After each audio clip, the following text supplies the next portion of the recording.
다 함께 기도하심으로 4월 27일 월요일 매일 예배 시작하겠습니다. 함께 기도합니다. 사랑의 하나님 감사합니다. 오늘도 매일 예배로 하루를 시작하고 또 하루를 마무리하고 또 누군가는 일하는 도중에 잠시 짬을 내어서 하나님께 예배함으로 나아가게 하시니 감사합니다. 오늘도 성도님들을 주님의 선하신 의로우신 손으로 주님께서 인도하여 주시옵소서. 세상에 주는 소음이 있습니다. 아버지, 세상에 주는 유혹이 있습니다. 우리의 마음이 흔들릴 때가 있음을 고백합니다. 예배 가운데 우리의 믿음을 다시금 붙드시는 하나님의 음성을 듣게 허락하여 주시옵소서. 말씀으로 우리를 새롭게 하시고 마음의 중심이 다시금 하나님께 향할 수 있는 귀한 결단의 시간이 될 수 있게 원합니다. 오늘도 말씀을 통하여 우리의 믿음을 더하실 성령 하나님을 기대합니다. 하나님의 약속의 말씀을 붙들게 하시고 걱정과 두려움과 염려 대신에 우리가 하나님께 기도함으로 또 하나님을 신뢰함으로 반응케 허락하여 주시옵소서. 매일 예배로 주님을 찾는 성도님들 하루 가운데 성령 하나님의 동행하심이 실제가 되게 하시고 아버지 날마다 승리를 맛보게 허락하여 주시옵소서. 예수님의 이름으로 기도합니다. 아멘. 찬송가 382장 함께 하시겠습니다.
오늘 함께 볼 말씀은 시편 105편 말씀입니다.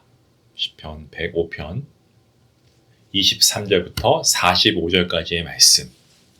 절수가 많은데요. 우리 함께 했던 대로 말씀을 읽도록 하겠습니다. 같이 봅니다. 이에 이스라엘이 애굽에 들어가며 야곱이 함의 땅에 나그네가 되었도다. 여호와께서 자기의 백성을 크게 번성하게 하사 그의 대적들보다 강하게 하셨으며 또 그 대적들의 마음이 변하게 하여 그의 백성을 미워하게 하시며 그의 종들에게 교활하게 행하게 하셨도다. 그리하여 그는 그의 종 모세와 그의 택하신 아론을 보내시니 그들이 그들의 백성 중에서 여호와의 표적을 보이고 함의 땅에서 징조들을 행하였도다. 여호와께서 흑암을 보내사 그곳에 어둡게 하셨으나 그들은 그의 말씀을 지키지 아니하였도다. 그들의 물도 변하여 피가 되게 하사 그들의 물고기를 죽이셨도다. 그 땅에 개구리가 많아져서 왕의 궁시대도 있었도다. 여호와께서 말씀하신즉 파리때가 오며 그들의 온 영토에 이가 생겼도다. 비 대신 우박을 내리시며 그들의 땅에 화염을 내리셨도다. 그들의 포도나무와 무화과 나무를 치시며 그들의 지경에 있는 나무를 찍으셨도다. 여호와께서 말씀하신즉 황충과 수많은 메뚜기가 몰려와 그들의 땅에 있는 모든 채소를 먹으며 그들의 밭에 있는 열매를 먹었도다. 또 여호와께서 그들의 기력의 시작인 그 땅의 모든 장자를 치셨도다. 마침내 그들을 인도하여 은금을 가지고 나오게 하시니 그의 지파 중에 비틀거리는 자가 하나도 없었도다. 그들이 떠날 때에 애굽이 기뻐하였으니 그들이 그들을 두려워함이로다. 여호와께서 낮에는 구름을 펴사 덮개를 삼으시고 밤에는 불로 밝히셨으며 그들이 구한즉 메추라기를 가져오시고 또 하늘의 양식으로 그들을 만족하게 하셨도다. 반석을 여신즉 물이 흘러나와 마른 땅에 강같이 흘렀으니 이는 그의 거룩한 말씀과 그의 종 아브라함을 기억하셨음이로다. 그의 백성이 즐겁게 나오게 하시며 그의 택한 자는 노래하며 나오게 하시고 여러 나라의 땅을 그들에게 주시며 민족들이 수고한 것을 소유로 가지게 하셨으니 이는 그들이 그의 율례를 지키고 그의 율법을 따르게 하려 하심이로다. 할렐루야. 아멘. 이스라엘 백성들에게 있어서 출애굽 사건, 출애굽 광야와 가나안의 여정은 아주 중요한 의미를 가지고 있습니다. 그들은 하나님을 먼저 찾은 것이 아니었고 하나님께서 먼저 찾아와서 만나준 백성들이었습니다. 그들이 하나님께 나아가기 전에 하나님께서 모세를 보내셨고 그들이 칼과 화살을 들기도 전에 하나님께서 나일강과 하늘과 땅을 통해서 기적을 행하시며 애굽과 싸우셨습니다. 감히 넘을 수 없을 것 같았던 홍해가, 그죠? 건너갈 수 없었던 홍해가 갈라져서 마른 땅이 되는 장면도 보았고 경험했죠. 그래서 출애굽 이후에 태어난 이스라엘 백성들에게도 그 사건은 언제나 특별한 기억이었을 거라 확신합니다. 힘들 때마다 그들은 출애굽을 노래했습니다. 가장 고통스러웠지만 동시에 가장 극적으로 구원받았던 그 시간이 현재 고난을 견디게 하는 소망의 근거가 되었기 때문에 그렇습니다.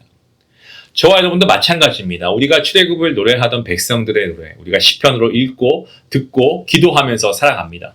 하나님께서는 이러한 노래들을 성경에 담아두시는데 그렇게 하심으로 고통과 상실 가운데 살아가는 우리 영혼들에게 이 말씀을 통해서 소망을 허락해 주시는 겁니다. 그런데 우리가 이 노래를 함께 부를 때 잊지 말아야 할 것이 있습니다. 그것은 출애굽의 여정이 우리가 생각하는 것처럼 그렇게 낭만적인 이야기만은 아니었다는 거죠.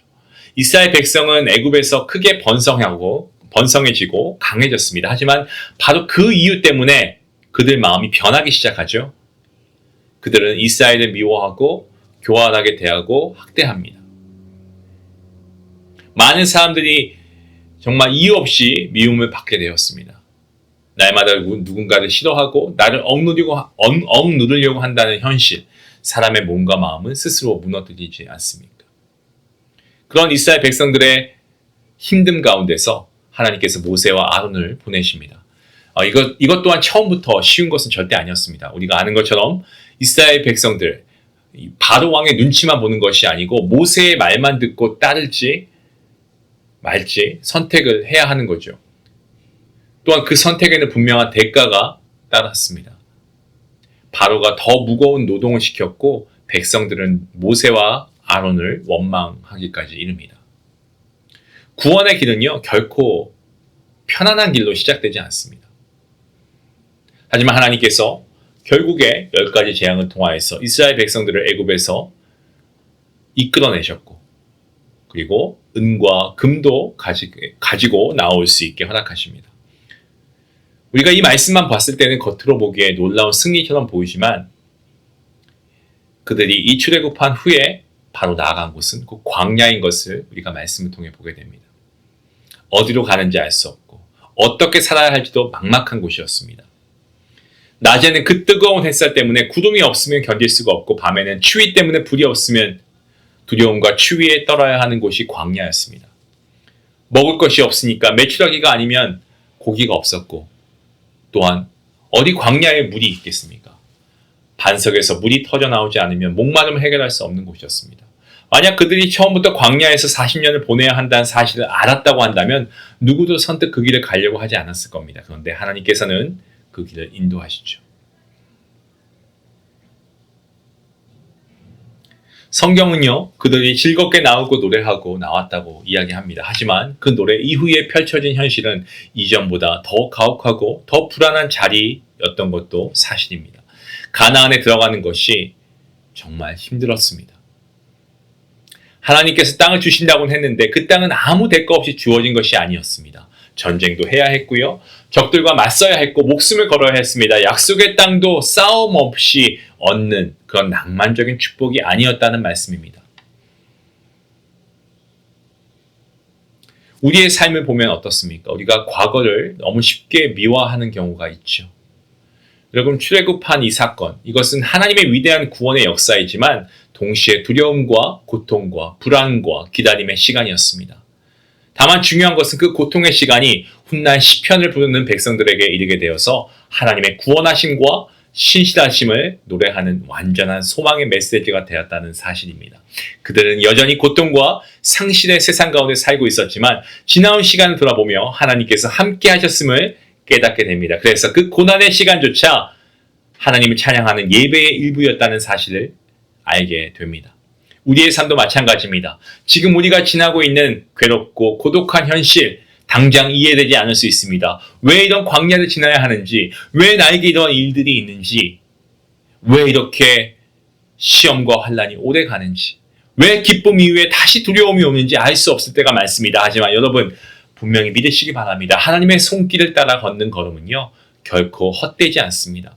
지금의 눈물과 기다림과 싸움도 언젠가는 하나님의 신실하심을 증거하는 노래가 될 줄로 믿으시길 바랍니다. 그래서 우리는 오늘도 멈추지 않고 믿음의 길을 걸어가야 됩니다. 순종의 길을 걸어가야 됩니다. 시편은 마지막에 하나님께서 이렇게 인도하신 이유에 대해서 이렇게 고백합니다. 이는 그들이 그의 율례를 지키고 그의 율법을 따르게 하려 하십니다. 하나님은 단지 우리를 고난에서 건지시기만 하는 분이 아니고 우리를 말씀 따라 살도록 회복시키시고 이끄시는 분이신 줄로 믿습니다. 하나님은 광야를 지나게 하시지만 그 광야 가운데서도 우리를 버리지 아니하시고 우리의 동행자가 되어주시고 우리의 친구가 되어주시고 우리를 이끌어주시는 여호와 이레의 하나님이십니다. 사랑하는 성도 여러분, 우리도 출애굽한 백성들처럼 시편을 짓고 노래하던 사람들처럼 하나님께서 마음과 정성을 다해 심어주신 오늘 여러분의 각자의 그 자리에서 우리가 하나님을 찬양하고 노래하며 살아갈 수 있기를 원합니다. 이해되지 않는 현실 가운데서도 하나님을 신뢰하시고 예배자의 걸음을 멈추지 않는 복된 성도들 될 수 있기를 주님의 이름으로 축원합니다. 기도하시겠습니다. 신실하신 하나님 감사합니다. 오늘 말씀을 통하여 고난과 광야와 기다림 속에서도 끝까지 함께 하신 하나님의 신실하심을 우리가 다시 한번 보고 하나님의 은혜를 맛보게 하시니 감사합니다. 우리의 삶의 광야를 지나간 가운데 두렵고 지치고 원망이 올라올 때가 있지만 그러한 삶 가운데서도 하나님께서 우리를 버리지 아니하시고 말씀으로 인도하고 계심을 믿게 하여 주시옵소서. 지금은 이해되지 않고 납득이 되지 않고 아버지 그러한 현실 가운데 있는 고통 가운데 있는 그러한 성도님들 계십니까? 아버지 그러한 가운데서도 언젠가 하나님의 구원과 사랑을 노래하게 될 줄 믿습니다라는 이 믿음의 고백이 우리 모두에게 입술로 고백되어질 그날을 우리가 기대하며 우리가 믿음으로 나아갈 수 있도록 하나님 우리의 믿음을 주님께서 붙잡아 주시옵소서. 광야 같은 삶의 자리에서 예배자의 거듭을 멈추지 않게 하시고 하나님의 율례를 지키며 말씀 따라 살아가는 성도 우리 중앙가족 모두가 되게 허락하여 주시옵소서. 이 모든 말씀 예수님의 이름으로 감사하며 기도하옵나이다. 아멘. 오늘 내가 지니고 있는 현실 가운데, 내가 살아가는 현실 가운데 정말 힘들고 또 이해되지 않는 그런 한 가지 하나님 앞에 솔직히 한번 올려드려 볼까요? 그리고 이렇게 고백했으면 좋겠습니다. 하나님, 이 광야의 길 가운데 저를 버리지 않으시고 끝까지 인도하고 이끄실 것을 믿습니다. 그 고백과 함께 내가 순종할 말씀도 나에게 주시옵소서. 함께 이렇게 기도하며 나아갈 수 있기 원합니다. 우리 들은 말씀을 함께 묵상하시면서 기도하며 나아가겠습니다.